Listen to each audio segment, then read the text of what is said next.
Assalamualaikum warahmatullahi wabarakatuh. Alhamdulillahirabbil alamin. Alhamdulillahilladzi hadana li hadza wa ma kunna linahtadiya laula an hadanallah. Asyhadu an la ilaha illallah wahdahu la syarikalah. Lahul mulku wa lahul hamdu wa huwa ala kulli syai'in qadir. Wa asyhadu anna Muhammadan abduhu wa rasuluhu la nabiyya ba'dah. Alladzi la yantiqu 'anil hawa in huwa illa wahyun yuha. Allahumma salli wa sallim wa barik ala sayyidina Muhammadin wa ala alihi wa sahbihi ajma'in. Radina billahi rabba wa bi Muhammadin nabiyya wa bil islami dina. Rabbi syrah li sadri wa yassir li amri wa hlul 'uqdatan min lisani yafqahu qawli. Teman-teman yang dirahmati Allah Subhanahu wa taala, malam ini kita membahas tentang 4G yang kalau dalam handphone kita atau smartphone kita itu salah satu akses agar kita lebih cepat dalam mendownload atau dalam menjalankan aplikasi di handphone kita. Apalagi kita yang sering buka YouTube atau punya beberapa aplikasi-aplikasi yang memang butuh daya akses internet yang tinggi, itu dijadikan sebagai analogi tentang gimana cara kita membangun hubungan dengan Allah Subhanahu wa taala supaya ketika kita berdoa itu cepat diijabah oleh Allah. Supaya ketika kita ada masalah cepat dapat pertolongan dari Allah. Supaya ketika kita dalam kesulitan Allah segera menurunkan keajaiban dan jalan keluar. Dianalogikan dengan 4G. Dalam bahasa lain itu bisa dibilang ini adalah wasilah. Gimana cara membangun wasilah antara kita kepada Allah Subhanahu wa taala sehingga aksesnya cepat, sehingga loadingnya cepat. Makin berat masalah kita, bukan semakin lambat loadingnya, harusnya semakin cepat. Karena ketika masalah kita berat kan kita butuh pertolongan lebih segera ya, nggak bisa ditunda. Nah, gimana cara membangun wasilah atau akses itu kepada Allah Subhanahu wa taala bahkan lebih daripada 4G. Sebelum itu saya pengen nyampein beberapa contoh kisah orang yang punya 4G ke Allah, yang punya wasilah yang bagus kepada Allah Subhanahu wa taala sehingga ketika mereka butuh Allah, Allah segera menurunkan pertolongan dan keajaiban dalam hidup mereka. Salah satunya adalah cerita Ibrahim bin Adham. Kita tahu Ibrahim bin Adham ini salah satu tokoh tasawuf yang dikenal di antara para ulama bukan dengan keilmuannya, bukan dengan hafalan hadis-hadisnya, bukan dengan fikihnya, tapi dengan kedekatannya kepada Allah dan diijabahnya doa dia. Ini Ibrahim bin Adham. Secara status Ibrahim bin Adham ini emang orang miskin, bahkan bisa dibilang fakir. Tapi secara realitas kalau kita baca kisah beliau nggak pernah kekurangan. Beliau nggak pernah kesulitan. Miskin hartanya, hampir dibilang nggak punya aset, nggak punya tabungan, tapi pengen apa aja Allah kabulkan. Mirip dengan Uwais Al-Qarani di zaman tabi'in. Emang orang miskin dari desa Qaran Yaman. Tapi Uwais Al-Qarani ini selalu dimudahin sama Allah dalam setiap urusannya. Jadi kesimpulannya dari sini kita jadi tahu yang paling kita butuhin dalam hidup itu bukan berlimpah harta. Yang paling kita butuhin dalam hidup itu bukan banyaknya aset. Walaupun itu baik dan itu sesuatu yang perlu disyukuri, bukan dihindari. Dan kalau perlu kita perjuangkan. Tapi itu bukan yang paling kita butuhin dalam hidup. Bukan banyak teman. Walaupun banyak teman itu justru kebaikan. Dan seorang muslim itu emang harus bermuamalah, harus terbuka, harus banyak teman, banyak sahabat, banyak pengikut kalau perlu. Tapi bukan itu nomor satunya. Karena kalau kita punya banyak harta, tapi Allah Subhanahu wa taala tidak memberikan kita kebaikan di dalamnya, maka harta itu tidak memberi manfaat apa-apa buat kita. Malah banyak banget orang yang dengan harta yang bertambah juga masalahnya. Bertambah harta, bertambah konflik keluarga. Bertambah harta, bertambah banyak musuhnya. Bertambah harta, bertambah banyak yang ilfil sama dia. Yang lebih parah lagi, bertambah harta, bertambah jauh dia dari Allah Subhanahu wa taala. Jadi ada dua kondisi nih. Ada orang yang minta harta karena dia salah paham, dia pikir kalau banyak harta itu hidupnya jadi mudah. Tapi biasanya kalau dia nggak hati-hati dengan bertambah harta, dia bertambah jauh dari Allah karena mulai lalai. Kalau tadi ketika hartanya sedikit, dia nggak bisa lalai. Kenapa? Nggak ada fasilitas, nggak ada modal. Mau lalai gimana? Mau jalan nggak punya modal, akhirnya di rumah aja. Mau entertain diri nggak punya modal, akhirnya entertain biasa-biasa aja di rumah. Paling minum teh di belakang sambil melihat anak-anak main, itu entertain dia karena nggak cukup modal. Tapi buat yang udah modalnya lebih kan gak cukup entertainnya cuma minum teh kan. Buat orang yang punya harta lebih, masa kita malam mingguan cuma minum teh? Masa kita lagi liburan cuma di dalam kota aja gak kemana-mana? Kenapa? Karena dia ngerasa bisa ngelakuin yang lebih dari itu. Sehingga dengan tambah harta, kalau nggak hati-hati malah tambah jauh dari Allah. Dia mengentertain dirinya, dia mulai melakukan hal-hal yang sia-sia, dia mulai mengeluarkan hartanya di jalan-jalan yang bukan Allah ridhoi, sampai mulai judi segala macam kan.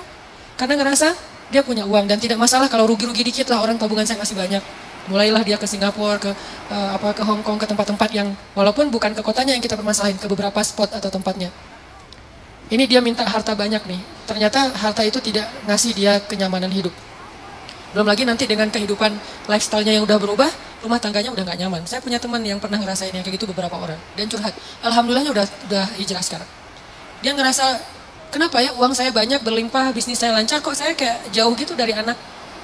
Hampir saya gak pernah duduk bareng dengan anak, gak pernah dengerin mereka curhat, gak pernah nemenin anak saya main. Bahkan nganterin sekolah atau jemput sekolah aja jarang. Saya pikir dengan memfasilitasi kebutuhan anak saya, berarti saya udah sayang sama dia.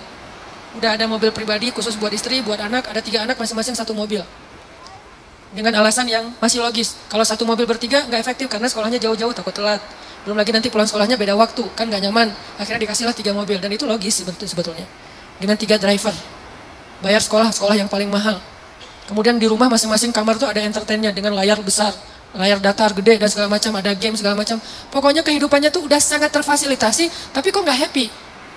Mungkin mereka nggak ngeluh masalah kurang makan, nggak ngeluh masalah kurang biaya, tapi mengeluh kurang sentuhan dari orang tua. Dia ngerasain itu. Karena semakin dia sukses, jaringan dia semakin luas, terus kerjaan dia semakin banyak, deadline-nya makin banyak yang mengepres dia, bikin dia benar-benar dalam keadaan stres tinggi. Belum lagi nanti tuntutan entertainnya lebih besar karena teman-temannya berharap ke dia, kayak misalnya kita ada duit, pasti teman kita pengen ditraktirin. Kalau kita nggak punya duit, nggak ada yang ngajak kita karena nggak bakal ditraktirin. Jadi diam aja di rumah kan ya. Kalau misalnya dianggap kita sukses, kapan nih makan-makan, kan suka gitu tuh. Kita baru dapat job nih, atau baru diterima kerja, atau baru selesai bisnis. Kapan nih makan-makan, dan itu hal yang sangat wajar, natural terjadi. Sehingga keluar rumah pagi, pulang sore, malam harus keluar lagi buat entertain tamu, segala macam. Dia punya beberapa Ferrari. Kadang-kadang balapan lagi, malam minggu balapan. Nggak bahagia. Sampai akhirnya dia banting setir, dia tinggalkan semua itu, bahkan dia suka main ke Alexis dulu tuh. Dia bilang 1 malam tuh, bohong kalau orang bilang di sana biasa-biasa aja. Saya 1 malam ngabisin di situ 150 juta, Ustaz. 150 juta 1 malam. Ini kata dia ya, bukan kata saya. Dan saya mah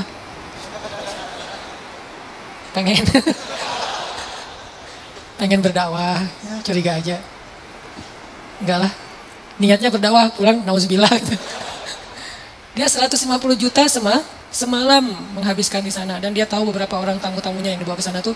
Jadi wajar kalau uang ratusan juta juga nggak cukup buat entertain aja udah sekian. Belum lagi yang istrinya, yang tas Hermes-nya berapa sekali beli, sekali belanja.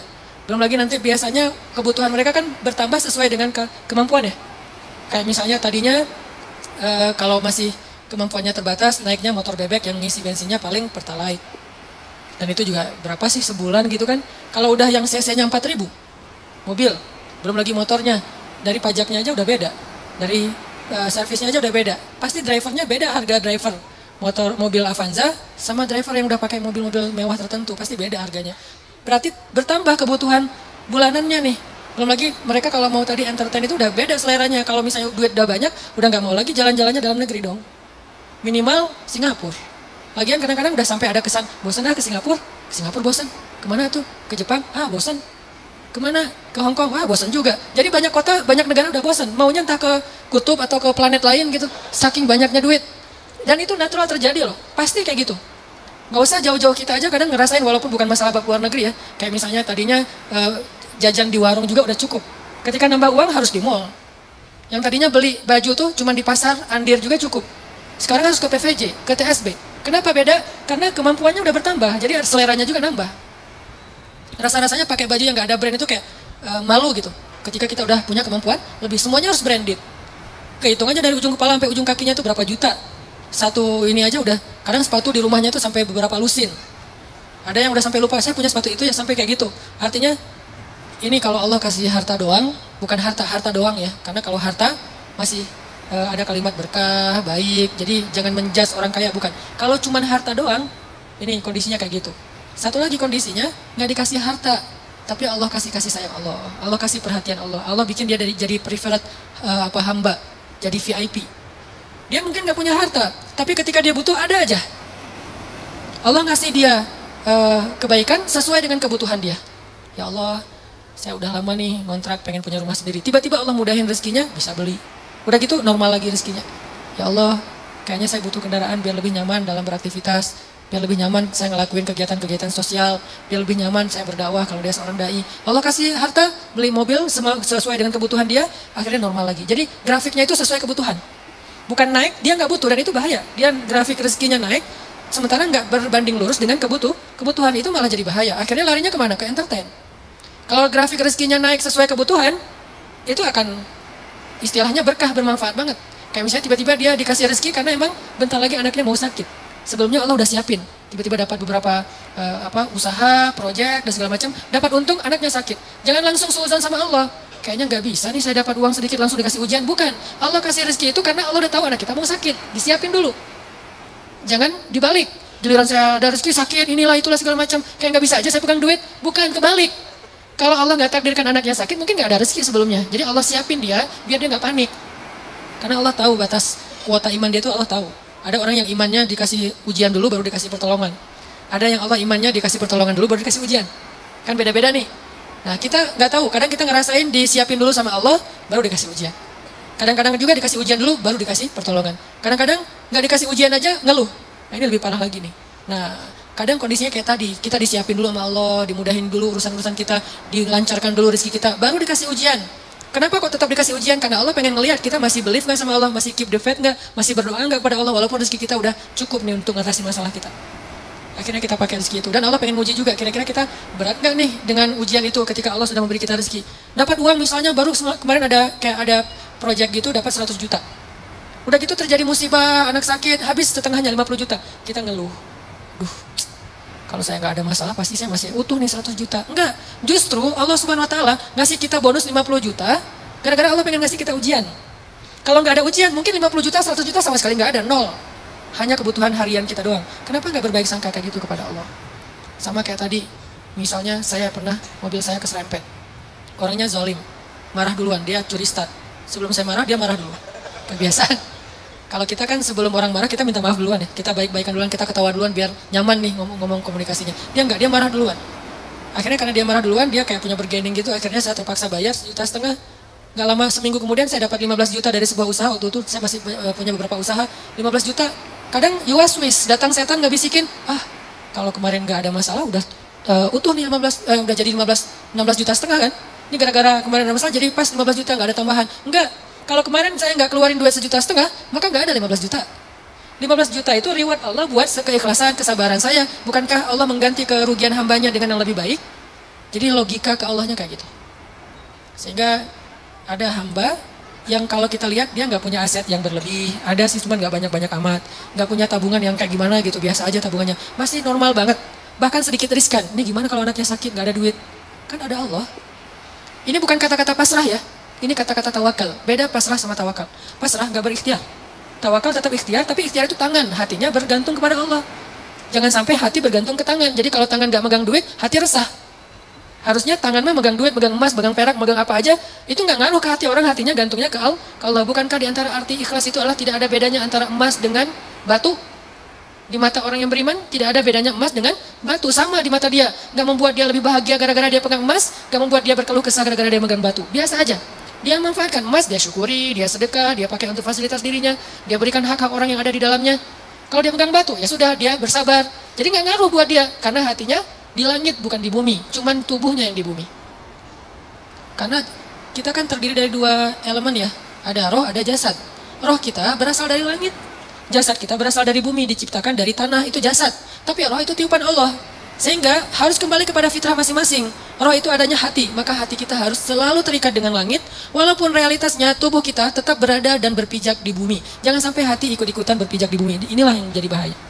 Ketika hati kita udah berpijak di bumi, saat itu kita keluh kesah, saat itu kita kurang bersyukur, saat itu kita jadi banyak masalah. Jadi ada kayak keresahan gitu. Oh, dia asetnya pas-pasan, tabungannya sedikit. Kalau anaknya sakit gimana? Kalau dia ada masalah nanti gimana? Dia pakai apa? Dia asuransi nggak ikut segala macam. Ini kalimat-kalimat orang yang mungkin masih lebih percaya kepada fasilitas harta daripada hubungan dengan Allah. Ini saya lagi ngomongin hati ya, tidak ngomongin bab ikhtiar. Kalau bab ikhtiar, seolah-olah kita hidup selama-lamanya. Jadi terus mencari dunia. Dengan tangan, dengan kaki, dengan tenaga, dengan pikiran. Tapi hati, kita yakin semua itu ada di dalam genggaman Allah. Kalau bisa benar-benar sesuai fitrah ini, hidup kita bakalan nyaman. Mau kaya, mau biasa, mau kurang, mau cukup, mau kayak gimana aja. Benar-benar seperti kata Nabi, ajaban li amril mu'min. Betapa menakjubkan orang yang beriman. In asabathu sarra, syakara fakana khairan lah. Wa in asabathu darra, sabara fakana khairan lah. Wa laisa dzalika illa lil mu'min. Jadi kalau dia dikasih nikmat, dia bersyukur. Itu baik. Dikasih ujian, dia bersabar. Itu baik. Wa laisa dzalika li ahadin illa lil mu'min. Gak ada yang bisa ngerasain itu kalau enggak karena dia beriman kepada Allah SWT. Jadi mau milih yang mana nih? Kalau harus milih, harta berlimpah tapi Allah gak titipin keberkahan di dalamnya, atau pas-pasan tapi nanti kalau butuh apa-apa Allah segera kasih. Kira-kira kalau mau jujur banget kita mau pilih yang mana? Gak ada yang ketiga, cuman begitu doang nih. Karena kalau ada yang ketiga berarti kita gak belajar iman. Ketiga itu bonus, bukan bagian dari pilihan kita. Allah kasih, walaupun kita selalu berharap yang terbaik kan, harta yang banyak tapi juga Allah berkahi, pengennya kayak gitu. Tapi itu gak, namanya bukan ujian. Itu namanya karunia. Dan dalam karunia itu kita gak perlu bisa menunjukkan bahwa kita orang yang sabar. Gimana belajar sabar sementara hidup kita nyaman? Gimana kita mau disebut orang yang sabar? Gak ada masalah. Gimana kita mau disebut pemaaf? Gak ada yang buat salah kepada kita. Gimana kita mau disebut tawakal? Gak ada resiko dalam hidup kita. Terus gimana? Kalau mau disebut orang yang bertawakal, harus ada resiko dalam hidup kita. Kayak kecil-kecilan lah, belajar saya misalnya beli motor. Pak, ini mau pakai asuransi? Enggak lah. Tapi asuransinya asuransi syariat, Pak. Apa hukum asuransi syariat? Jawaban fikirnya, boleh. Kenapa nggak pakai? Saya lagi belajar tawakal. Tapi kan ikhtiar, Ustaz. Ikhtiarnya saya pakai gembok. Ikhtiarnya saya simpan yang aman. Tapi, dan saya nggak nyalahin orang yang pakai asuransi syariat, tapi dengan kata-kata syariah ya. Kalau asuransinya syariah, menurut saya boleh. Karena ada kata syariah dan sudah ada tim ahlinya di situ secara fikih boleh segala macam. Tapi saya nggak jadi belajar tawakal menurut saya. Jadi nggak bergantung ke Allah. Jadi pas keluar jalan tuh, mobil saya kalau keserempet juga tinggal klaim. Doanya kadang-kadang lupa, sering lupa malah. Tapi kalau nggak ada asuransi, mobil baru nih, nggak ada asuransi. Bismillahirrahmanirrahim. La haula wala quwata illa billah. Subhanallazi sakharana. Ini untuk saya ya. Ini bukan fatwa. Ini lebih ke semangat saya pribadi. Dan itu berasa banget. Dan ternyata benar. Doa itu ajaib banget. Udah baca doa masih kecelakaan. Kan diganti nanti seminggu kemudian. Kenapa kita harus suudzon sama Allah? Nggak ada ruang buat suudzon kepada Allah. Nggak ada ruang. Kalau kita mukmin, nggak ada sia-sia kita baca doa. Udah baca doa masih kecelakaan. Nggak. Tetap aja ada alasan-alasan hikmah yang bikin kita tetap ridho dengan ketentuan Allah. Dan tetap melanjutkan kebaikan itu. Nggak jadi pundung. Saya nggak mau doa lagi ternyata nggak ngaruh. Mending saya pakai asuransi aja. Nggak. Kalau mau pakai asuransi silakan. Tapi doa jangan berkurang. Kalau gara-gara asuransi doa berkurang, tinggalkan asuransi. Tapi kalau dengan asuransi doa tidak berkurang, lanjutkan. Cuman kalau saya pribadi sampai saat ini belum dapat hidayah. Belum. Rumah, kendaraan, sekolah, kesehatan, ya nanti kalau saya butuh, ya Allah saya lagi butuh nih, Allah kasih. Dan itu sering banget dibuktikan oleh Allah SWT, sehingga saya kayak sering senyum ke langit, Masya Allah ya benar ya, Allah tuh kalau prasangka kita baik itu Allah juga baik ke kita. Jadi kayak tenang aja, butuh apa ya sekarang, ya udah ya Allah pengen kayak gini, Allah kasih. Dan ajaib banget caranya. Kenapa? Karena kita juga pengen caper-caperan ke Allah, cara-cara iman yang ajaib. Begitu kita tunjukin, kita display, kita ngeposting iman-iman kita yang ajaib lewat kata-kata yang captionnya yang keren-keren, hasbunallah wa ni'mal wakil, la haula wala quwata illa billah. Apalagi nanti postingan-postingannya activity kita emang benar-benar ajaib, ngambil resiko di jalan Allah. Wah, Allah bukan cuma nge-like, nge-repost ke teman-teman ke makhluk-makhluknya gitu. Lihat nih hambaku. Sehingga Allah nolongin kita sambil ngepamerin kepada makhluknya biar mereka tahu betapa Allah itu Maha Pengasih lagi Maha Penyayang. Ini cara bangun akses ke Allah biar 4G. Bukan berarti saya udah 4G, ini lebih ke kayak sharing pengalaman kecil saya yang teman-teman pasti punya yang lebih dari itu, dan saling watawasobil, hak di sini watawasobisop, saling sharing biar kita makin yakin dan makin sabar. Jadi ternyata 4G kita itu dalam hidup bukan fasilitas hidup, 4G kita itu bukan kekuatan fisik, 4G kita itu bukan networking, 4G kita itu adalah hati. Jadi kalau ibarat hidup kita itu adalah perangkat smartphone, maka 4G-nya adalah iman, hati. Makin kuat iman berarti makin 4G. Makin lemah iman berarti tidak 4G. Makin lemah lagi bahkan sinyalnya putus-putus. Dan di sini kita bisa tahu, makin kuat iman kita, makin mudah kita berkomunikasi dengan Allah SWT. Kadang-kadang nggak pakai kata-kata, cuman sinyal dari hati doang sampai ke langit, langsung Allah turunkan solusi. Kenapa? Karena 4G iman. Jadi 4G dalam bahasa kita di sini adalah 4G iman, akses iman kita, hati kita kepada Allah SWT. Selanjutnya sekarang kita pause sebentar dengan azan Isya, tapi nanti sholatnya kita takhirkan biar leluasa buat teman-teman yang ada di luar masjid. Silakan.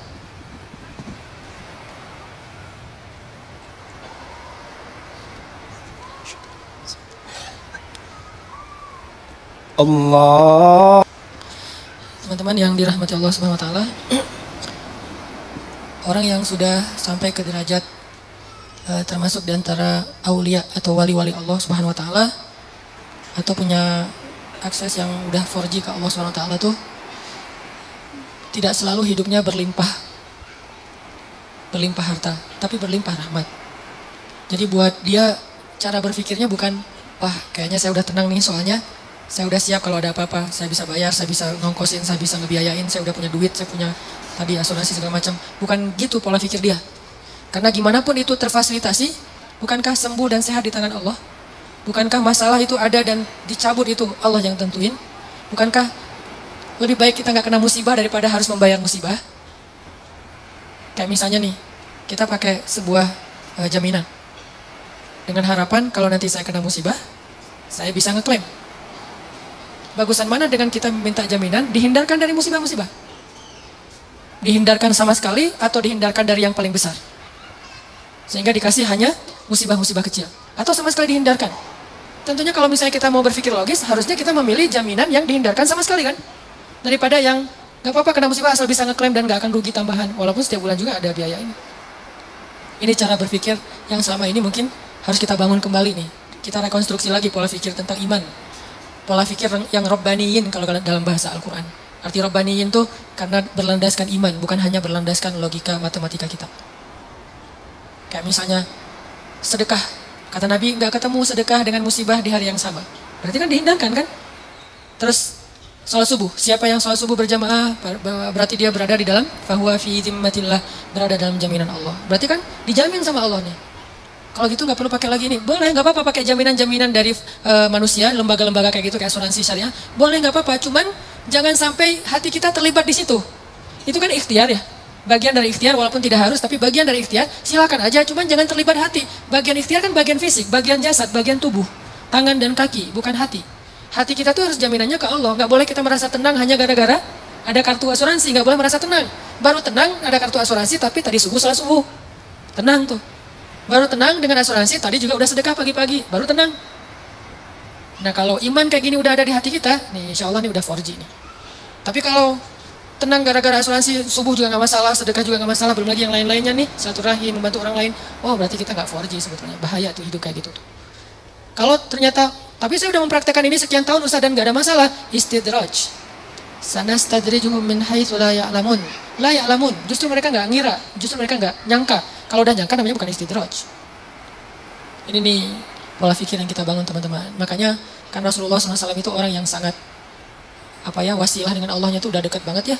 Sampai membatin aja Allah dengar langsung Allah kabulkan. Pernah dulu orang-orang Mekah gara-gara menentang Nabi, terus gara-gara menentang mereka jadi menantang Nabi gini.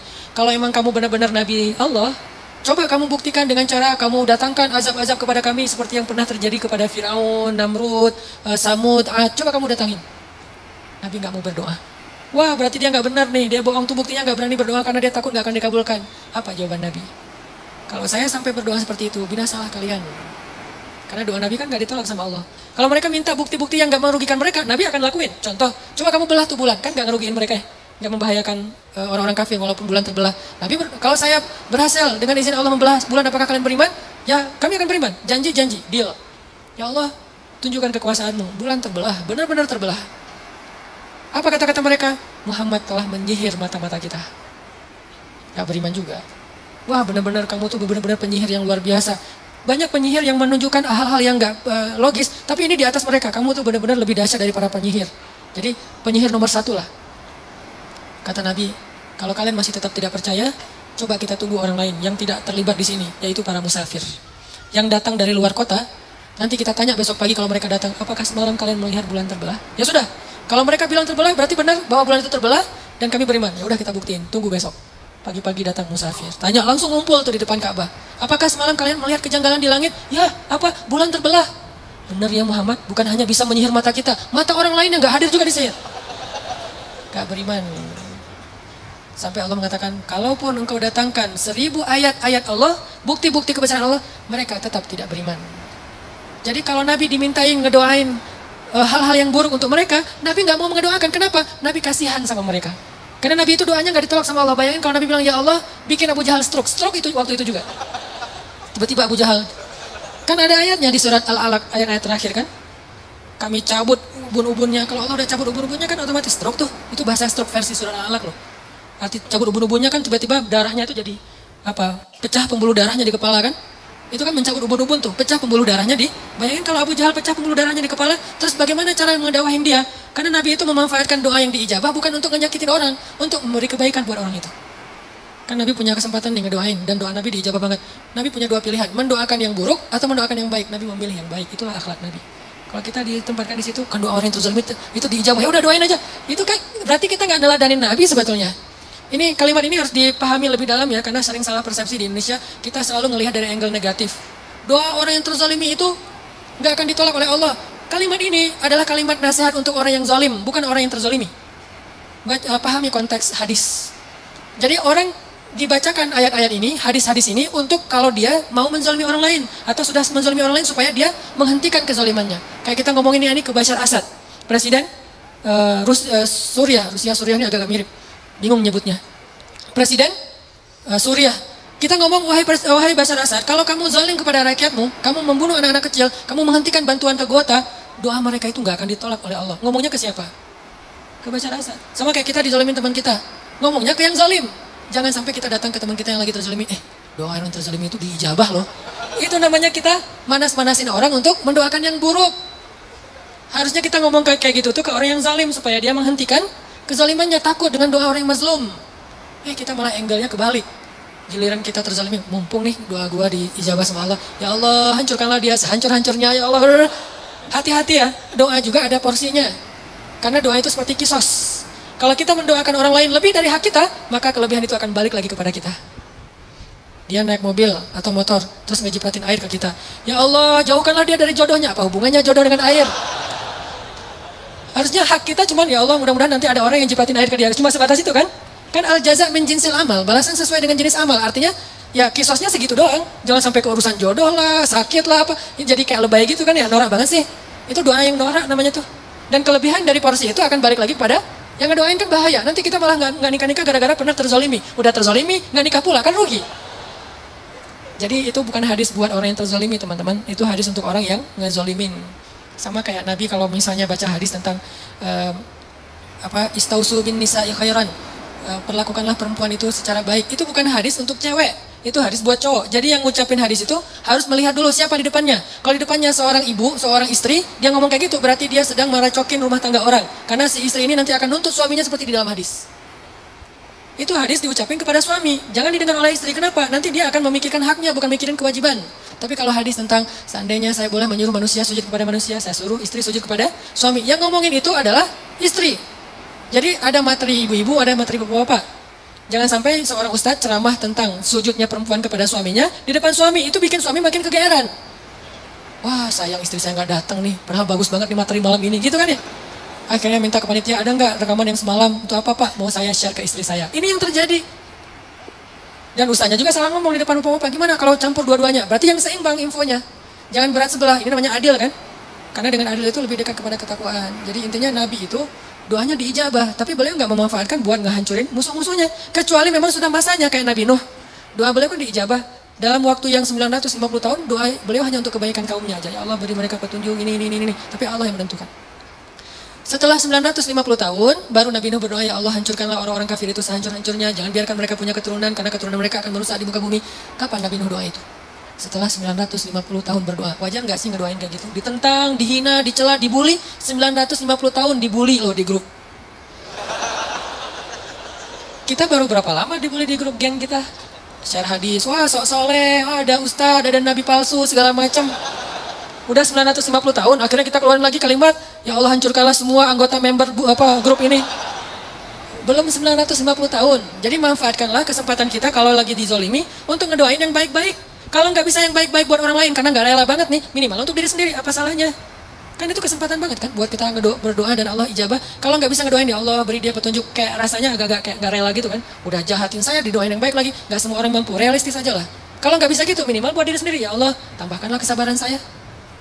Tuh, kok minta disabarkan? Berarti makin mau aja disakitin. Bukankah sabar itu kebaikan, bahkan lebih dari setengah iman? Hampir bisa dibilang seluruh iman kita itu adalah intinya sabar. Sehingga yang dibilang orang mukmin adalah orang yang sabar. Orang yang sabar berarti dia mukmin. Berarti kita minta kebaikan, ya Allah kuatkanlah kesabaran saya. Kayak misalnya kita lagi baper sama pasangan kita, jangan ngedoain yang buruk buat dia. Kalau nggak sanggup ngedoain yang baik buat dia, minimal yang baik buat kita. Ya Allah kuatkan kesabaran saya, ya Allah jadikan saya lebih baik, ya Allah jadikan saya lebih dicintai oleh dia. Yang baik-baik aja minta. Nah, ini orang yang mencontohi teladan Rasulullah SAW. Jadi selama ini banyak angle tentang sirah Nabi yang kayaknya perlu kita lihat dari angle yang lain. Terlalu mainstream kalau hanya melihat angle-angle yang biasa kita dengar selama ini. Bukan salah, cuman kayaknya masih kurang utuh. Saya nggak suka menyalahkan orang lain, tapi masih kurang utuh. Ternyata ada angle yang lebih efektif daripada angle. Salah satu contohnya yang tadi aja. Ini Nabi Muhammad SAW, kayak pas beliau pulang dari Taif kan disakitin kan, terus malaikat minta Nabi berdoa aja kepada Allah, karena malaikat tuh nggak bisa ngelakuin sesuatu tanpa izin Allah. Allah bilang ke malaikat, lakukan apapun yang diminta oleh Muhammad. Kalau minta di balik tuh gunung, ditimpakan kepada orang-orang Taif, malaikat lakuin, apa aja pokoknya. Kesempatan itu malah Nabi doain, ya Allah, maafkanlah mereka, sesungguhnya mereka tidak mengerti. Minta maaf untuk mereka. Dan aku berharap anak cucu mereka kelak yang akan menerima agama ini. Ini doa yang baik, padahal beliau lagi dizalimi, masih mengalir darah di pelipis beliau. Masih kotor baju beliau, masih orang ketawa tentang beliau. Anak-anak kecil ngelemparin beliau, perempuan-perempuan ngejar beliau. Diperlakukan kayak orang gila di tengah kampung, dikejar-kejar, keluar masuk kebun korma. Gimana rasanya seorang Nabi yang sahabat tuh habis-habisan menghormati, memuliakan beliau, tiba-tiba dikejar oleh anak kecil dan perempuan, budak-budak aja ngajarin Nabi. Ngejar semuanya. Beliau lari-lari kayak orang gila yang dikejar-kejar rame-rame. Tapi doa beliau, ya Allah, maafkan mereka. Mereka nggak ngerti. Semoga anak cucu mereka yang menerima Islam. Akhirnya anak cucu mereka kelak menjadi pembela Nabi. Kalau mau meneladani Nabi, harusnya yang angle-angle kayak gini nih kita ambil juga nih. Walaupun selalu ada kondisi-kondisi yang pengecualian ya. Ini tidak bisa digeneralisir dalam semua kasus yang terjadi di dunia atau di bangsa kita. Kalau kayak apa yang terjadi di Suriah, saya kira itu pengecualian. Kenapa pengecualian? Karena juga terjadi di zaman Nabi. Saya bukan ngomong dengan emosi pribadi, berlandaskan sirah. Ada sekelompok sahabat, hafiz Al-Quran, diundang ke sebuah negeri dengan alasan disuruh ngajarin Al-Quran kepada kaumnya. Ternyata itu cuman jebakan. Ketika sekelompok sahabat ini keluar, hafiz semua, di tengah jalan mereka dicegat, dibunuh semuanya, nggak ada yang selamat. Digorok satu persatu. Dan itulah asal muasal kenapa Nabi membaca kunut nazilah. Dan salah satu isi kunut nazilah, ya Allah hancurkanlah kaum itu sehancur-hancurnya. Kenapa? Karena mereka pengkhianat. Karena mereka zalim. Karena mereka sudah membunuh para hafiz Al-Quran. Dan ini bukan hal yang bisa dimaafkan. Beda kalau mereka melakukan kesalahan itu karena mereka tidak paham. Jadi ada kayak pembunuhan sengaja dan tidak sengaja. Ada kisos. Itu baru beberapa orang hafiz. Gimana yang jutaan atau minimal ratusan ribu hafiz? Anak kecil lagi belajar ngafal Quran di masjid, tiba-tiba dibom. Kalau nggak dibom masih mending, kalau meninggal langsung. Ada yang tertimbun dengan neruntuhan, putus tangannya, putus kakinya, retak kepalanya. Itu udah biasa kejadian sehari-hari itu di Suriah. Yang lebih berat lagi bukan cuma dibom dan luka-luka, pakai senjata kimia yang sesak nafas luar biasa kayak kita nyemprot kecoa kan ya, sampai kejang-kejang lalu mati dalam keadaan sedang kejang-kejang. Kebayang nggak sih untuk kita? Kita mungkin ngomong maafin dong, kita nggak ngerasain sih. Coba kalau kita ngerasain, nggak usah jauh-jauh seperti kasus Suriah, kasus ke teman aja kita susah maafin. Coba introspeksi diri deh. Kalau kita ngomong tentang Suriah, harusnya kaum muslimin itu maafin presidennya segala macam. Pernah nggak ngerasain dizalimin sedahsyat itu? Coba bandingkan dengan kasus kita dengan teman yang cuma baru digibah sedikit udah nggak mau maafin. Udah langsung sholat tahajud, ujuk-ujuk tahajud. Biasanya nggak pernah tahajud. Kenapa? Pengen ngedoain yang buruk buat temannya, padahal baru cuma sekedar gibah. Realistis dong kalau berpikir, yang fair. Saya tuh paling gak suka berpikir yang gak adil. Kalau kita memperlakukan orang lain pengennya kayak gitu, harusnya kita juga jadi kayak gitu dong, baru kita ngomong. Ini banyak yang maafin, tapi enggak. Kasus kecil aja, nggak usah, saya mungkin salah ngomong, bukan kasus kecil, kasus yang lain, ya, bukan kasus kecil. Kasus yang lain, misalnya masalah anjing dijadikan sebagai makanan buaya. Demo kan? Saya respect dengan demonya. Tapi pertanyaan saya, di mana ketika Suriah? Demo nggak? Apakah mereka juga protes? Gak usah demo, mungkin protes lewat sosmed. Sama seperti apa? Kalau kita mau porsinya sama, mungkin masih sama dengan anjing nih. Kalau porsinya sama harusnya lebih kan? Dan baru berapa ekor anjing yang digituin? Mungkin di Solo ada orang bikin kayak warung yang makanannya anjing, terus kayak beberapa kasus yang kucing yang digantung tuh gara-gara makan ikan di rumahnya terus digantung, dipukul-pukulin, protes semuanya. Bener, harus protes karena hewan itu tidak berdosa. Kenapa digituin? Nabi aja mengatakan masuk neraka gara-gara membiarkan kucing mati kelaparan kan? Tapi kan bukan hanya hadis kucing, di dalam hadis-hadis Nabi ada 300.000 hadis. Kalau kucing aja masuk neraka, gimana manusia coba? Kan itu analogi sederhananya.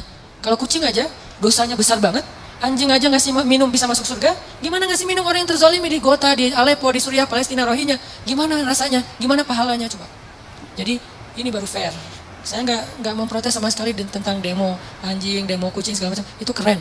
Tapi jangan gitu-gitu doang. Harus yang fair. Kalau ini aja demo, yang itu lebih dong. Kalau ini aja pakai hashtag, yang itu juga harusnya hashtagnya sampai di scroll hashtag semua tuh isinya. Aleppo hashtag, Gota hashtag, Al-Quds hashtag, Gaza hashtag, Rohingya hashtag, Somalia hashtag, Yaman hashtag, Irak hashtag. Termasuk juga nanti ada Paris, New York, di mana-mana. Kita sama lah memperlakukan manusia. Ini bukan masalah agama, ini masalah kemanusiaan. Fair. Tapi yang terjadi kayaknya kurang fair. Gak tahu ada masalah apa di dalam hati kita. Fi qulubihim marad. Semoga Allah menyembuhkan penyakit hati kita. Kenapa kalau udah mengatakan asyhadu an la ilaha illallah wa asyhadu anna muhammadar rasulullah perlakuannya jadi beda? Padahal kita nggak pernah nyinggung agama, tapi kenapa gara-gara mentang-mentang muslim jadi beda perlakuannya? Terus siapa yang mempertimbangkan urusan agama di sini sebetulnya? Kita selalu bilang kemanusiaan. Mereka nggak mau membantu hanya gara-gara asyhadu an la ilaha illallah. Terus yang ngomongin agama siapa? Kita atau mereka? Ya kita mah nggak membedakan. Yang ngomongin asyhadu an la ilaha illallah kita bantu, yang nggak ngomongin asyhadu an la ilaha illallah asal terzalimi kita juga ikut simpatik dan membantu semampu kita. Kalau nggak membantu pun minimal kita menyatakan sikap kasihan dengan ikut prihatin dengan kondisi di Amerika beberapa saat yang lalu atau bahkan di Israel ketika ada badai. Ini fair, Islam itu fair banget, adil, karena salah satu ciri khas dari Islam itu adil. Balik lagi ke tema kita, teman-teman, intinya adalah akses kita ke Allah itu adanya di hati. Ibrahim Adham tadi lagi musafir sama muridnya, terus nggak makan seharian, lapar, mungkin udah 2 hari nggak makan, lapar banget pokoknya. Dan buat orang seperti Ibrahim bin Adham, lapar itu bukan Allah nggak baik sama beliau. Karena kebaikan dalam persepsi mereka udah bukan dunia lagi. Udah benar-benar hikmah. Muridnya yang ngeluh, bukan Ibrahimnya yang ngeluh. Muridnya ngeluh, guru lapar ya, gimana ya, kita belum makan, nggak ada bekal apa-apa. Akhirnya kamu punya kertas, punya pulpen, punya, sini, ditulis sama Ibrahim. Bismillahirrahmanirrahim, Rabbi, syair. Tulisannya syair tapi doa. Jadi berdoa dengan syair, lembut bahasa-bahasanya. Rabbi, engkau maha pengasih, engkau apa segala macam. Muji-muji Allah. Ujung-ujungnya, engkau tidak membiarkan hambamu yang lapar kecuali engkau memberi makan. Jadi kayak kalau kita bikin 1 menit video di Instagram, cuma 2 detik doanya. 58 detik muji-muji Allah. Ini smoothnya doa Ibrahim bin Adham. Kalau kita kan 58 detik doa, cuma 2 detik doang yang muji ya. Bismillah, alhamdulillah, ya Allah, panjang gitu kan ya. Kalau Ibrahim bin Adham nggak gitu, Bismillah, alhamdulillah, sampai 58 detik, cuma 2 detik terakhir, ya Allah saya lapar, cuma gitu doang. Dan itu pun diantara pujian-pujian. Persis kayak doanya Nabi Ayub, Rabbi, masaniyaddur, wa anta arhamur rahimin. Langsung habis nggak minta pun, cuma bilang, ya Allah saya sakit, tapi nggak apa-apa, engkau maha pengasih tetap, saya nggak akan mengeluh. Gitu coba bahasa doanya. Kan ini keren banget doanya. Bukan, ya Allah saya sakit, engkau ngelihat nggak sih saya sakit udah sekian lama, ya Allah apa maunya engkau ya Allah, saya udah turutin semua maumu, saya udah tahajud, ngeluh, ini namanya bukan doa, komplain, demo. Sedangkan Nabi Ayub, ya Allah saya sakit, tapi enggak, engkau tetap maha pengasih lagi, maha penyayang, malah pengasih, paling pengasih lagi tuh, muji ditutup. Jadi kayak nggak enak mau ngomong saya sakit, langsung ditutup dengan kalimat pujian, itu Ayub. Sehingga Allah ngedengerin doa Ayub, langsung Allah mengatakan, ni'mal abd, itu hambaku yang keren banget kata Allah. Ni'mah itu keren, ni'mah itu baik banget. Langsung Allah sembuhkan saat itu juga. Kenapa? Bagus cara komunikasinya dengan Allah. Selain yakin, bahasanya juga enak ke Allah. Allah itu kan maha mulia, elegan banget.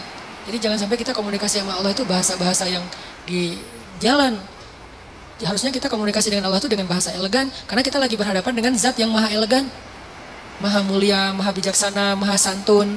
Coba lihat bahasa Al-Quran kan santun banget. Sama kayak bahasa Nabi kan, Nabi orangnya santun banget. Kalau ngomong tuh muter dulu, padahal maksudnya ini. Kenapa? Nggak tega mau ngomong langsung. Mikir panjang. Sama kayak yang saya bilang kemarin, Nabi mimpi ngelihat surga, terus di dalamnya ada istana yang indah. Nggak sengaja di sebelahnya ngelihat cewek lagi main ayunan. Nabi nggak bilang itu istri siapa, nggak bagus nanya istri orang. Tapi Nabi nanya, itu rumah siapa? Otomatis itu istri yang pemilik rumah. Kan keren bahasanya. Itu rumah siapa Jibril? Rumahnya Umar. Astagfirullah, langsung balik arah. Nggak sengaja ngelihat istrinya Umar. Ngomong ke Umar, aku lihat rumah kamu di surga. Oh gitu ya Rasulullah, terus gimana? Ya udah gitu aja kata Nabi. Nggak mau dijelasin, kau khawatir Umar jadi cemburu.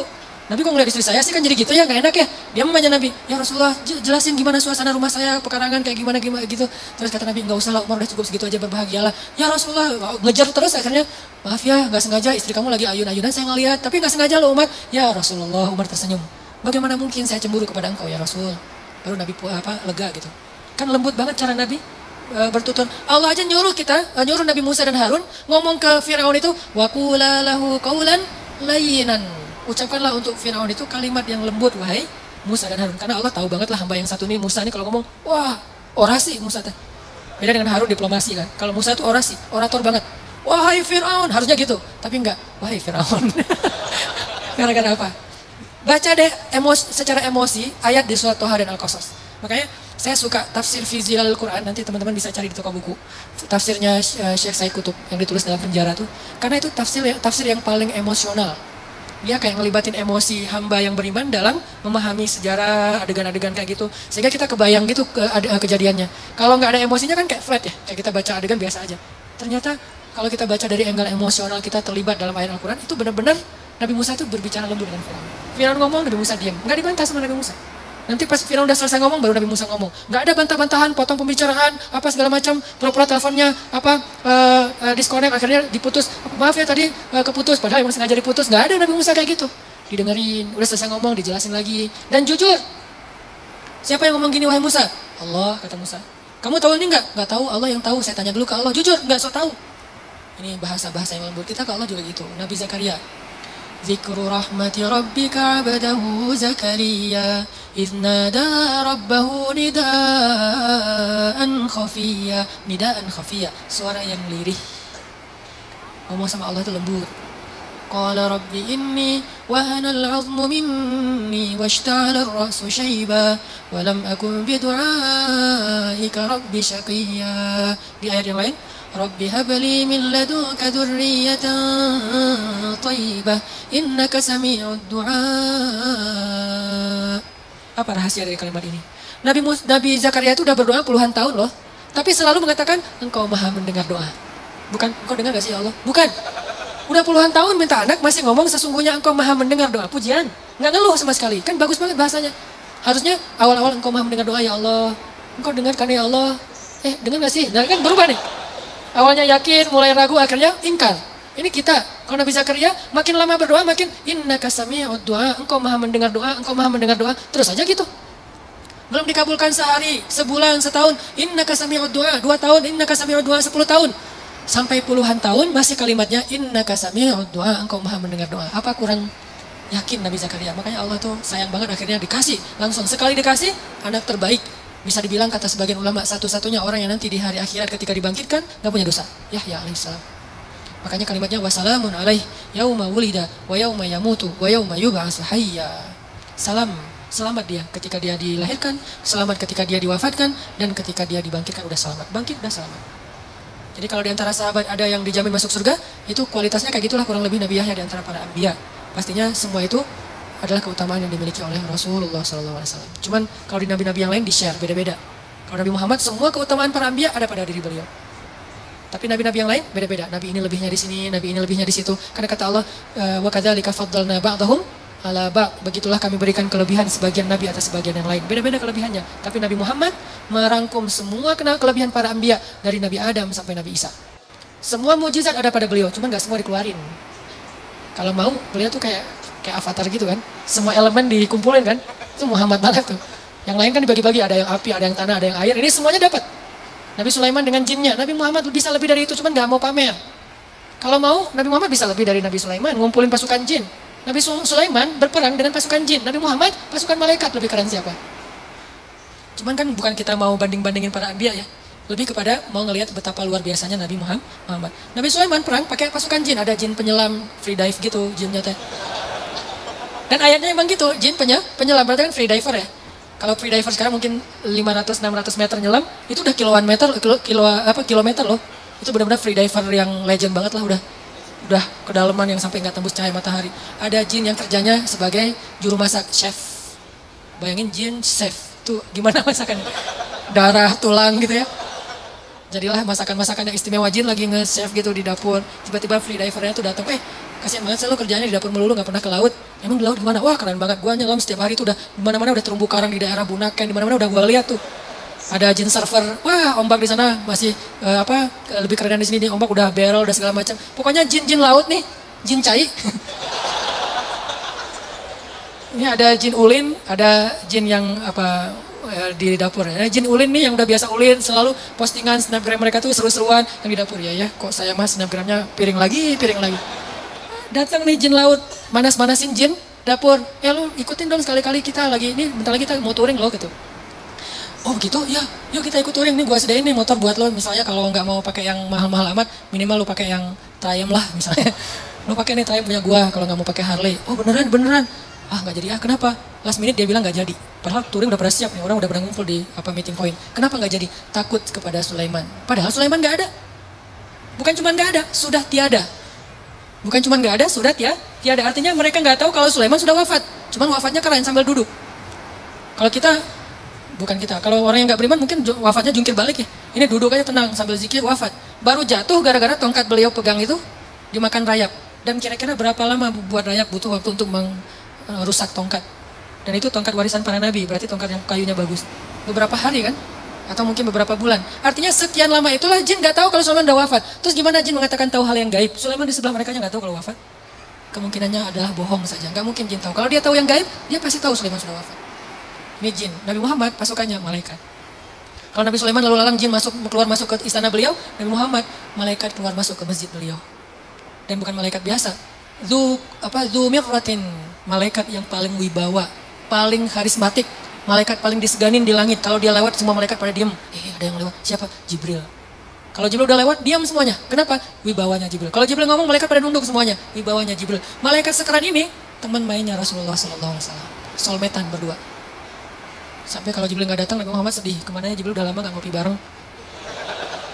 Melihat ke langit, Jibril kemana ya? Mau ditelepon nggak punya nomornya. Karena nggak ada telepon dulu, doa aja, ya Allah mana Jibril, mana Jibril, mana Jibril. Jibril juga di langit, aduh pengen banget ketemu Nabi Muhammad nih di bawah, gimana ya nggak bisa turun. Kenapa?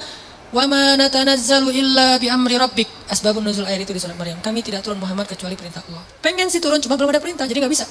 Walaupun malaikat itu emosional, punya perasaan, tapi nggak bisa menurutkan perasaannya kecuali dengan sami'na wa ta'na. Jibril pengen turun, Muhammad pengen ketemu, sama-sama kangen nih. Bayangin kangennya dengan manusia dengan malaikat, kan keren banget.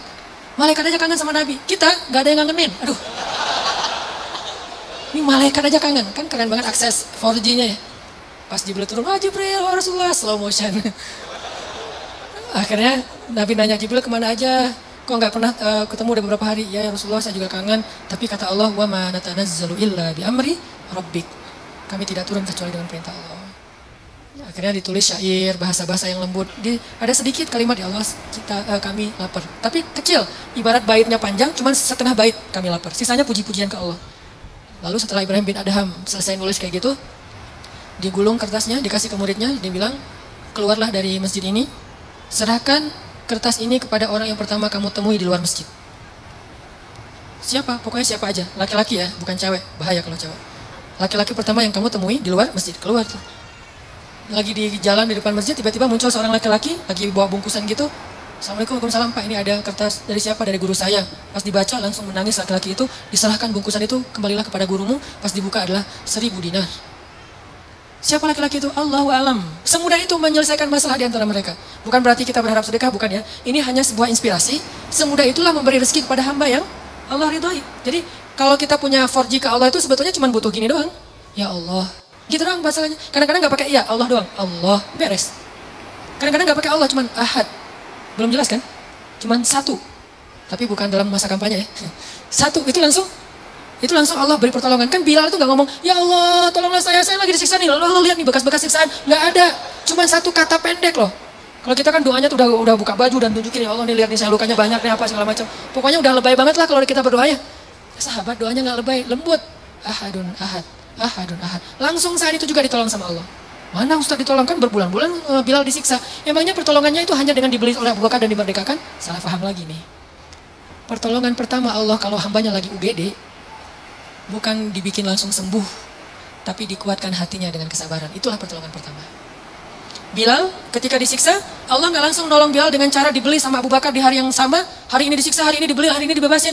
Itu nggak keren ceritanya. Nggak ada kelihatan kesan Bilal sabar. Terus nggak jadi cerita yang melegenda kan. Kalau cuman hari itu disiksa, hari itu dibeli, hari itu dibebasin, nggak akan melegenda nama Bilal. Dia melegenda karena lama disiksa. Karena hampir orang itu nggak yakin Bilal akan bertahan. Dan ketika Bilal disiksa, hari itu juga Allah mengutus Jibril, dan Allah menyuruh Jibril untuk menguatkan hati Bilal.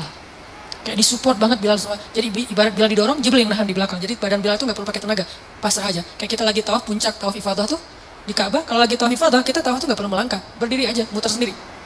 Saking padatnya Ka'bah. Berdiri aja, saya dulu waktu masih haji itu tawaf ifadah, pas pulang habis jamaah pertama langsung tawaf ifadah, itu rapat banget, saking rapatnya gak perlu gerak, gini aja, tidur juga gak masalah, tidur tiba-tiba udah 21 putaran, 3 kali tawaf gitu ya. Oh berapa ini udah putarannya, ngeliat jam udah 2 jam ternyata, tidur aja tuh muter, saking luar biasanya. Gitulah Allah membackup Bilal ketika disakiti oleh Umayyah bin Khalaf, hatinya langsung ditahan oleh Allah supaya dia bersabar. Sehingga ketika Umayyah bin Khalaf menyiksa Bilal, Umayyah itu pengen pamer, makanya dia live streaming. Ada yang nge-shoot live streaming di YouTube, di Instagram, di FB, di mana-mana pokoknya live streaming. Mengundang TV-TV lokal dan nasional, pokoknya setiap jadwal Bilal disiksa itu semua TV itu siaran langsung. Beberapa tayangan yang lain, film, Hollywood, bola, Piala Dunia, sepi penonton, ratingnya ini paling tinggi. Benar-benar siksaan Bilal itu ratingnya paling tinggi. Yang nonton pada komen, ada yang komen gini, kasihan ya gitu. Terus yang lain komen juga, siapa? Maksudnya kasihan ke siapa nih? Ke Bilal atau ke Umayyah? Yang ketiga membahas Umayyah, bukan Bilal. Kenapa malah kasihan kepada Umayyah? Karena yang terlihat tersiksa justru Umayyah, bukan Bilal. Jadi Bilal disiksa, tetapi yang kelihatan wajah tersiksa justru Umayyah. Capek nyiksa Bilal, Bilal biasa-biasa aja. Ahadun ahad, Umayyah, aduh kok gini ya, capek banget sih nyiksa dia. Jadi orang justru kasihan kepada Umayyah, bukan kepada Bilal. Kenapa bisa kayak gitu? Karena Allah menolong Bilal dengan ahadun ahad. Dan Allah tidak menolong Bilal dengan ujuk-ujuk langsung datang Abu Bakar. Enggak, dengan dikuatkan hatinya. Setelah sekian lama dikuatkan hatinya, akhirnya pertolongan kedua pun datang. Setelah pertolongan hati, baru pertolongan dengan solusi konkret. Yaitu Abu Bakar datang dan membebaskan Bilal. Jadi ini aksesnya Bilal ke Allah, cepat banget. Sampai Nabi senyum dan mengatakan, ya Bilal, baru aja semalam aku dengar langkah-langkah kaki kamu di dalam surga. Langkah kakinya terdengar di surga, orangnya masih di dunia. Coba Masya Allah ya. Kita udah meninggal aja belum jelas langkah kakinya di surga nih. Ini Bilal masih hidup di dunia, masih main-main, masih nongkrong, masih ngopi. Kakinya udah di surga. Kayak gimana tuh? Luar biasa. Artinya Allah itu ngasih keistimewaan yang luar biasa buat Bilal, buat Khabbab bin As, buat Sumayyah, istrinya Yasir. Sumayyah itu maaf, ditusuk dari kemaluannya sampai ke belakang dan meninggal di tempat. Apakah Allah tidak menolong Sumayyah? Justru itu pertolongan Allah buat Sumayyah. Walaupun kezaliman untuk Abu Jahal. Itu pertolongan Allah untuk Masyiatah dan bayi-bayinya. Walaupun kezaliman buat Fir'aun.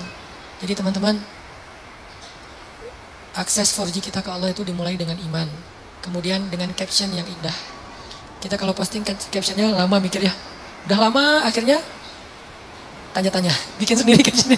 Captionnya terserah kalian deh gitu. Akhirnya dari komen kita caption. Tipe lagi kan. Lihat gimana kita sering mentipe caption kita. Dalam semenit udah berganti caption berkali-kali. Caption ke makhluk aja kita mikir. Masa caption ke Allah kita gak mikir? Bikin puisi-puisi doa. Ustaz, masa doa pakai puisi sendiri nggak dari Nabi? Dari Nabi juga, dari ayat juga, dari sahabat juga, dari diri sendiri juga. Karena kan ada doa-doa yang kita butuhin nggak ada di zaman Nabi. Ujian nasional ada nggak? Anak Nabi kan nggak ada yang sekolah dan ujian nasional. Sehingga gimana? Ujian nasional, wah bid'ah nih doanya. Soalnya Nabi nggak pernah baca doa ini. Nggak kayak gitu cara memahami bid'ah. Nggak usah terpancing dengan pemikiran orang yang mungkin belum utuh membaca hadis. Karena doa itu ibadah mutlak. Jadi bikin caption doa yang indah. Itu nomor 2 biar 4G, biar enak kita dengan Allah. Hasbunallah wa ni'mal wakil ada di Al-Quran. La haula wala quwata illa billah ada Al-Quran. Itu kalimat-kalimat caption yang keren-keren loh. Kalau perlu itu jadi hashtag doa kita. Panjang captionnya, ujung-ujungnya hashtagnya la haula, hasbunallah, apalagi innalillah, gitu-gitu kan. Itu kan caption hashtag-hashtag yang udah sering dipakai ya.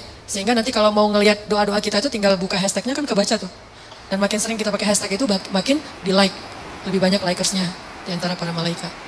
Terakhir satu kisah tentang hashtag la haula wala quwata illa billah.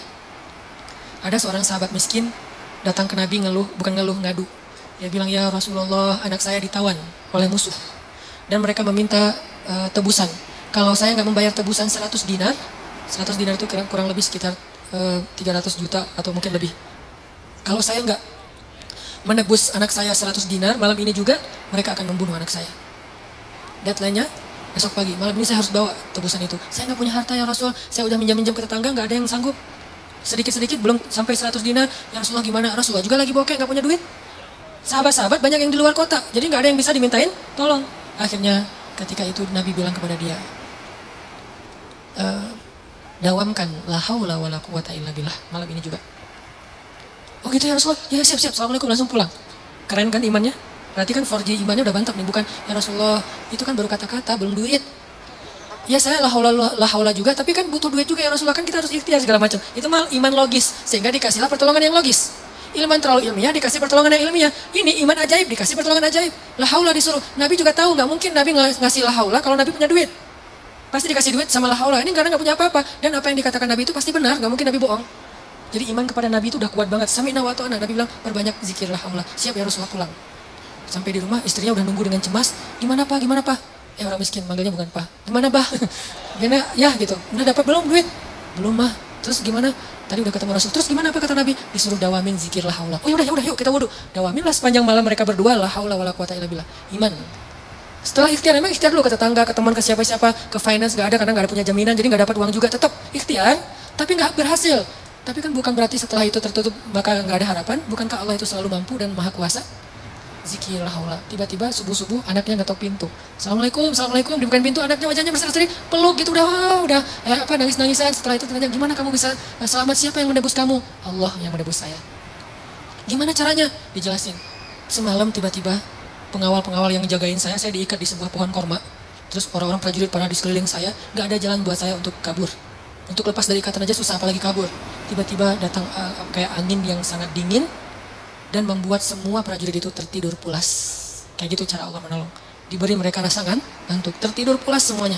Saking pulasnya sampai mereka gak menyadari kejadian apapun. Tiba-tiba datang dua orang laki-laki dengan pakaian putih-putih dan membuka ikatan saya, lalu mereka pergi, saya dilepaskan, suruh pulang. Sebelum saya pulang, saya ngelihat ada banyak ternak kambing-kambing yang ada hasil curian mereka. Saya ambil, bayangin kambing ada 100. Berisik gak sih? Satu kambing aja udah berisik ya, apalagi 100. Dan nggak mungkin kambing itu suruh diam ya. Ini lagi dalam masa pelarian gitu. Atau dilakbanin mulut kambing satu-satu, atau disuruh diam cicing gitu. Nggak mungkin suruh kambing diam, pasti mbak itu banyak banget. Tapi suara 100 ekor kambing nggak membangunkan satupun prajurit yang tertidur. Allah summum bukmun umyun. Allah tutup mata, telinga dan hati mereka sehingga mereka nggak sadar apa-apa. Dia pulang lenggang kangkung. Bukan hanya selamat tapi juga bawa ghanimah 100 ekor kambing. Kali aja satu kambing 3 juta. Berarti dia dapat surplus 300 juta. Kalau seandainya dia pakai ikhtiar bisa nebus 100 dinar, mungkin cuma bisa nebus anaknya. Tapi tidak dapat 100 ekor kambing. Tapi karena dia imannya ke Allah ajaib, la haula, pulang bukan cuma orangnya, tapi bawa tiba-tiba setelah anaknya pulang mereka jadi orang kaya raya. Masya Allah, la haula wala quwata illa billah. Jadi jangan remehin hashtag agama tuh. La haula hasbiyallah innalillah dan kayak gitu-gitu. Doa sebelum kita berangkat. Caption yang indah, hashtag yang udah populer diajarkan Nabi dan para sahabat, pakai. Insya Allah kita punya 4G ke Allah Subhanahu Wa Taala. 2 ya, iman yang mantap sama caption yang baik. Mudah-mudahan Allah Subhanahu Wa Taala mengijabah banyak doa dan harapan-harapan kita, membimbing hati kita dalam keislaman kita, dalam hijrah kita, dalam taubat kita, dan semoga Allah Subhanahu Wa Taala setiap saat menambah pemahaman kita tentang agama dengan majelis ilmu. Semoga dengan kita hadir dalam majelis ilmu ini bukan hanya bertambah wawasan, tapi bertambah mulia akhlaknya, bertambah pula imannya. Karena majelis ilmu pada hakikatnya adalah tajdidul iman, recharge iman kita, refresh iman kita. Jadi kalau dengan hadir majelis ilmu nggak bertambah iman, kayaknya sia-sia. Harus bertambah iman. Kalau tambah wawasan doang belum sempurna. Karena tidak mungkin orang yang beriman, orang yang berilmu disebut berilmu kalau tidak bertambah iman. Karena innama yakhsyallaha min ibadihi ulama. Orang berilmu itu orang yang beriman pada Allah, yang takut kepada Allah. Barakallahu li wa lakum. Allahumma ighfir lana dzunubana wa liwalidayna warhamhuma kama rabbayana shighara. Allahumma a'inna ala dzikrika wa syukrika wa husni ibadatik. Allahumma inna nas'aluka ridhaka wal jannah wa na'udzubika min sakhatika wan nar. Allahumma habbib ilaina al-iman wa zayyinhu fi qulubina wa karrih ilaina al-kufra wal fusuqa wal 'isyan waj'alna min ar-rasyidin. Allahumma rabban nas adhibil ba's ishfi anta syafi la shifaan illa shifaa'uk ishfi shifaan la yughadiru saqaman. Rabbana atina min ladunka rahmah wa hayyi' lana min amrina rasyada waj'al lana min kulli dhiqin makhraja wa min kulli hammin faraja wa min kulli 'usri yusra. Allahumma ansuril Islam wal muslimin. Allahumma ansur ikhwanana al-muslimina fi Ghutah. Allahumma ansur ikhwanana al-muslimina fi Suriah. Allahumma ansur ikhwanana al-muslimina fi Palestin. Allahumma ansur ikhwanana al-muslimina fi Yaman. Allahumma ansur ikhwanana al-muslimina fi Iraq. Allahumma ansur ikhwanana al-muslimina fi Rohingya. Rabbana hab lana min azwajina wa dhurriyyatina qurrata a'yun waj'alna lil muttaqina imama. Rabbana atina fid dunya hasanah wa fil akhirati hasanah wa qina azabannar.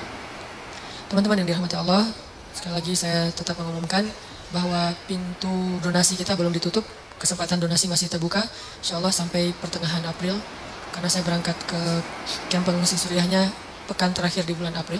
Jadi siapa yang masih mau berinfak fisabilillah, untuk saudara-saudara kita di Ghouta, di Suriah secara umum, silakan nanti langsung kepada panitia atau dalam waktu dekat kita akan posting di Instagram saya dan Pemuda Hijrah nomor rekening yang akan kita gunain untuk mengumpulkan dana. Sekarang lagi disiapin dan insya Allah ini akan saya bawa sendiri, disalurkan sendiri, dan kita sekaligus saya mau survei. Kita akan bikin program kemanusiaan secara reguler di unregistered camp yang ada di perbatasan Suriah Turki. Alhamdulillah ada lahan beberapa hektar di sana, nanti akan dibangun semacam apartemen. Kemudian kita dari anak-anak muda Bandung secara khusus akan mengisi beberapa program buat anak-anak muda yang jadi korban perang yang ada di kamp pengungsi, yang banyak yatim piatu. Mungkin selain program tahfiz Al-Quran, kalau itu nggak perlu kita bikin karena mereka juga banyak hafiz ya. Jadi kita nggak bikin program tahfiz, lebih ke entertain supaya bisa itu juga kebutuhan mereka ya. Karena ketika kita datang ke sana bawa permen, lollipop gitu aja, itu anak-anak udah senang. Kata teman-teman aktivis di sana, bawa lollipop 1 koper tuh, anak-anak yang selama ini kerjanya cuma ngafal Quran, itu cara mereka ngobatin kangen mereka ke ibu ayah mereka yang udah syahid, ngafal Quran. Tapi mereka juga butuh fasilitas bermain, butuh teman bermain. Nah, kayaknya bagian kita di situ aja tuh. Kan dakwah kita mah banyak main, banyak manfaat. Jadi mainnya nanti insya Allah saya juga akan bawa beberapa papan skate, akan disumbangkan ke anak-anak pengungsi. Bukan meracuni mereka ya, insya Allah bikin mereka happy aja. Tetap saya yakin mereka punya agenda utama yaitu belajar Islam. Cuman jangan lupa bahwa entertain itu juga bagian dari sunnah Nabi dan dibutuhkan secara psikologi oleh kita semua. Mudah-mudahan bagian itu bisa diisi oleh anak muda Bandung. Siapa tahu dengan kita nyumbang, kita kayak nge-DP-in ke Allah, serius pengen ke sana. Suatu saat nanti teman-teman dari berbagai macam komunitas, kita kayak bikin kerjasama, kolaborasi, program entertain anak-anak Suriah di camp. Tahun 2019 atau 2020 kita bisa ada perwakilan masing-masing, kita berangkat bareng nih. Anak muda Bandung, anak komunitas, anak main, anak musik, anak-anak industri kreatif berangkat ke Suriah, bikin gebrakan yang tidak dilakukan oleh negara-negara Arab. Karena menurut saya sih, kalau dari sisi kreatif dan entertain, Bandung itu bisa jadi leader di dunia. Kita udah jadi leader, bukan hanya bisa, kita udah jadi leader di dunia dalam industri kreatif, apalagi dengan youth movement, kan kota Bandung kota youth movement ya. Nah ini kita lakukan bareng-bareng nanti. Jadi kita ke sana bukan mau perang, bukan mau angkat senjata. Teman-teman pasti nggak percaya saya bakalan angkat senjata ya. Angkat istri aja ngos-ngosan, apalagi yes. Ngangkat senjata. Kita insya Allah bakalan mengisi program-program lebih kepada kemanusiaan dari angle youth, anak muda. Jadi saya tetap memotivasi, yuk kita bareng-bareng siapin dari sekarang. Siapa tahu 2019, 2020 benar-benar Bandung anak mudanya sampai ke Suriah, sampai ke Palestina untuk membantu kemanusiaan dari kreativitas kita di Bandung insya Allah. Saya yakin banget itu gampang dilakukan oleh kita. Barakallah. Assalamualaikum warahmatullahi wabarakatuh.